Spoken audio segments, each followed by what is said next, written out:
What's up, everyone? We're back again.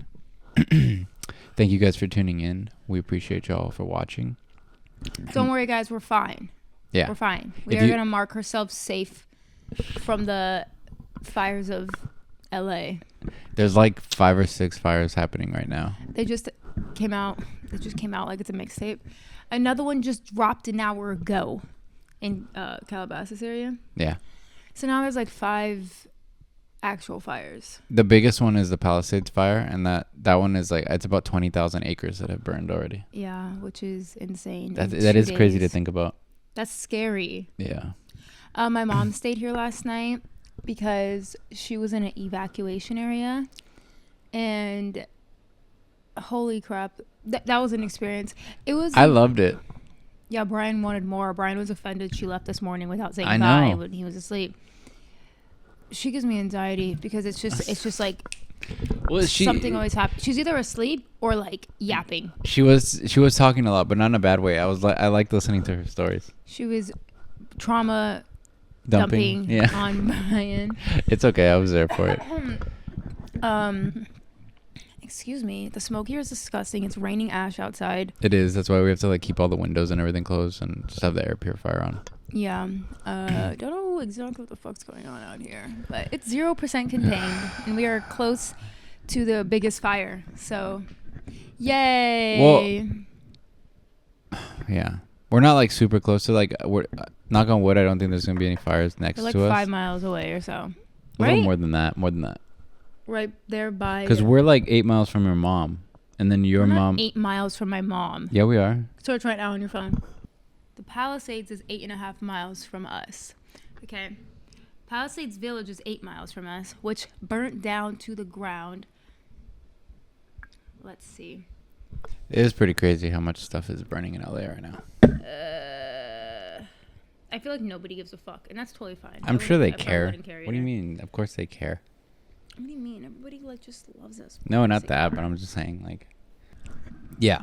So, LA is kind of burning right now. All right, today we're gonna do a video called "When Did Britain and America Stop Hating Each Other?" Let's see the history. Never, if you ask me. Because They're our cousins right now. Our cousins. Right. We don't hate you guys. It would be an but- understatement to say that Britain and the USA's relationship got off to a rocky start. In 1812, Britain and America were at war, but just over a century later, they were fighting shoulder to shoulder in World War I. Which obviously raises the question, when did Britain and America become allies? There had to be a point where both went from actively disliking each other to working alongside each other. Now, before continuing, it's important to note that even in the immediate aftermath of independence, America and Britain still had strong economic ties. This isn't to say that things were always great between the two, and there were some pretty major conflicts of interest in the years after the War of 1812 finished. The first, and perhaps the most obvious, was the Monroe Doctrine, established in 1823. This was where the United States, by threat of military intervention, declared an end to any new European colonial adventures in the Americas. And for Britain, this was potentially a problem because it had economic interest in South America. In reality, though, it wasn't too much of a problem at all, because in 1833 it landed a force on the Falkland Islands and America did nothing. In 1842, the US did warn Britain against interference in Hawaii, which Britain did heed because America's international power was certainly growing. And it was this fact that America was a rapidly growing great power whose interests could no longer be ignored, which would dominate Anglo-American relations for the following century. So the next major event which could have changed the Anglo-American dynamic was the American Civil War, which broke out in 1861. Britain had already abolished slavery at this point, and so you would think that it would have preferred the Union over the Confederacy. But you'd be wrong. Now, Britain had no greater... I do wonder. Just tell me in the comments, when did Britain abolish slavery? I don't know that exact date. I would like to know, so just drop it in the comments because I'm sure a bunch of you guys I'm pretty sure know. it wasn't long after It was before the our French Civil War. and the Haitian revolutions. Oh. Because I remember reading somewhere that that's almost what triggered it. Obviously, we're not taught that because, Yeah. like we've said many times, oppressors write history, and they're going to make themselves look like the heroes every time versus, what their actual intentions are. And here come all the British people in my comments that are going to be like, no, we did this out of the kindness of our hearts, and it's because we are better than everybody. And even though it's an English accent. All right. Anyway. Just drop some knowledge in the comments. That's what I was asking. Right, but I'm saying in school, they're not taught. Yeah, of course. From my understanding. Yeah. In Britain, I don't think they're taught. They might be taught more about it than we are. Of course they are. they're given more information about it, because I don't even think we're taught it at all in school. I never learned about it. I never learned about it either. But I'm saying, just like we're taught, the Pilgrims and the Indians was what we were taught.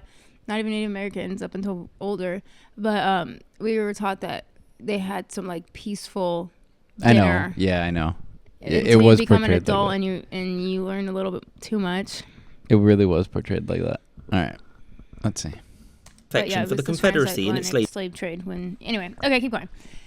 Holding practices, its preferential treatment was purely economic, mostly due to cotton imports. Britain did consider formally recognising the Confederacy, and Anglo-American relations were severely harmed by what's called the Trent Affair. This was where the US government seized a ship with Confederate diplomats headed for Britain, which to Britain looked like the USA telling it who it could and could not speak to. In the end, cooler heads prevailed and Britain didn't get involved, although it did construct a very powerful warship, the CSS Alabama, for the Confederacy. And after the Civil War was over, Britain paid compensation to the United States. Thus, only 50 years away from World War I, Britain and America still didn't really care much for each other. So what changed this? Well, relations actually started to improve during Britain's border dispute with Venezuela in 1895. This developed into somewhat of a crisis, and the US intervened and arbitrated, siding mostly with Britain. For Britain, America had conducted itself in a well-mannered fashion and given Britain most of what it had wanted. And for America, by accepting American arbitration, Britain had yielded its right to influence South America. The other reason for Anglo-American rapprochement was simple: converging interests. America had emerged from its Civil War a more centralised industrial power, and after its defeat of Spain in 1898, it possessed a global empire too. And for Britain, things were rapidly changing as well. Its empire and global position was being threatened by Russia and the newly formed Germany. Britain had long practiced a policy of isolationism with respect to the European powers, but since they too were industrialising, this had the potential to threaten Britain's position. Thus, her most natural ally seemed to be the United States, since it was half a world away and had its own sphere of influence, plus they spoke the same language and shared many values. It was at the turn of the 20th century under President Theodore Roosevelt that America and Britain really started to become friends, particularly with respect to one foreign policy stance. They didn't like Germany. This agreement allowed for Britain to move its fleet away from its... That's pretty funny that the dislike of Germans is what really brought us together. I heard Theodore Roosevelt was like one of our best presidents. I need to look into it more.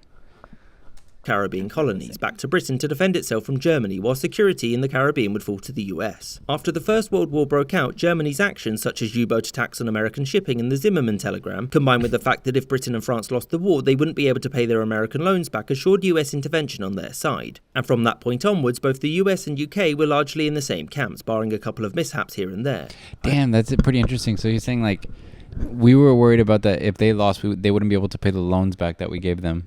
I mean, that sounds about right. Damn, that's wild. I didn't even know that.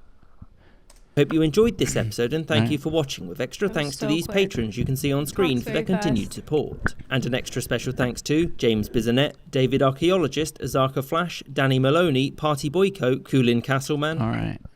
I appreciate that was so fast. Quick animations, but goddamn. Yeah, he speaks extremely fast. I should have slowed it down on the thing. Yeah, I know, because my brain, I can only maybe 10% of that actually sunk into my brain. I like how Germany simply existing is enough for former enemies to become allies. That's hilarious. How it really happened. Britain, Germany bad, America. Yeah. All right. Well, that's good to know, I guess. Well, nothing bonds people like a common enemy. I know. All right. Well. All right. We gotta go ahead and roast us in the comments. Sure, or just drop some knowledge. Or drop some knowledge. That's all we're asking. Yeah.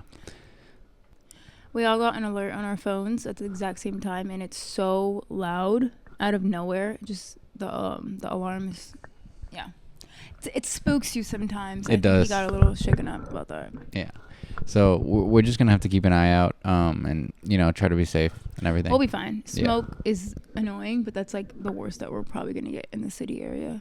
Yeah, hopefully, because luckily we are deep enough in where there's not like bushes around us and all that stuff, like woods. Yeah. I will say, as someone who grew up in LA, this is probably the worst I've ever seen it, and we have fires almost every year. Every year, pretty much. Yeah. This is at another level. It's just like there were 100-mile-an-hour winds that first night where it started, so all those little embers of the flames were just flying everywhere, and that picked up so much. My mom evacuating is huge, because I remember in this like the suburban area we grew up in, which also had so many fires every year. we had like 5 or 6 at once. The sky was almost black. Like, Damn. and we were being told to evacuate by like fire marshals. And she was still like, I'm not going anywhere. A lot of people don't want to leave their homes, which I kind of get because it's like sentimental and everything. So for But her yeah. to leave yesterday, it was, Yeah. I don't know. Anyway, All right. Well, I'm sure we'll be fine. Yeah. But I hope you guys are doing well, and I hope everyone had a great New Year's. Go follow our vlog channel. Yeah. We have a vlog coming out, I think tomorrow. tomorrow, yeah. Oh, Or today. Today. Oh yeah, when this is posted. Yes. Because we drove to Oregon again to help my brother move into his new apartment, and It was a fun vlog. I think you guys will enjoy it. So yeah. bye. All right.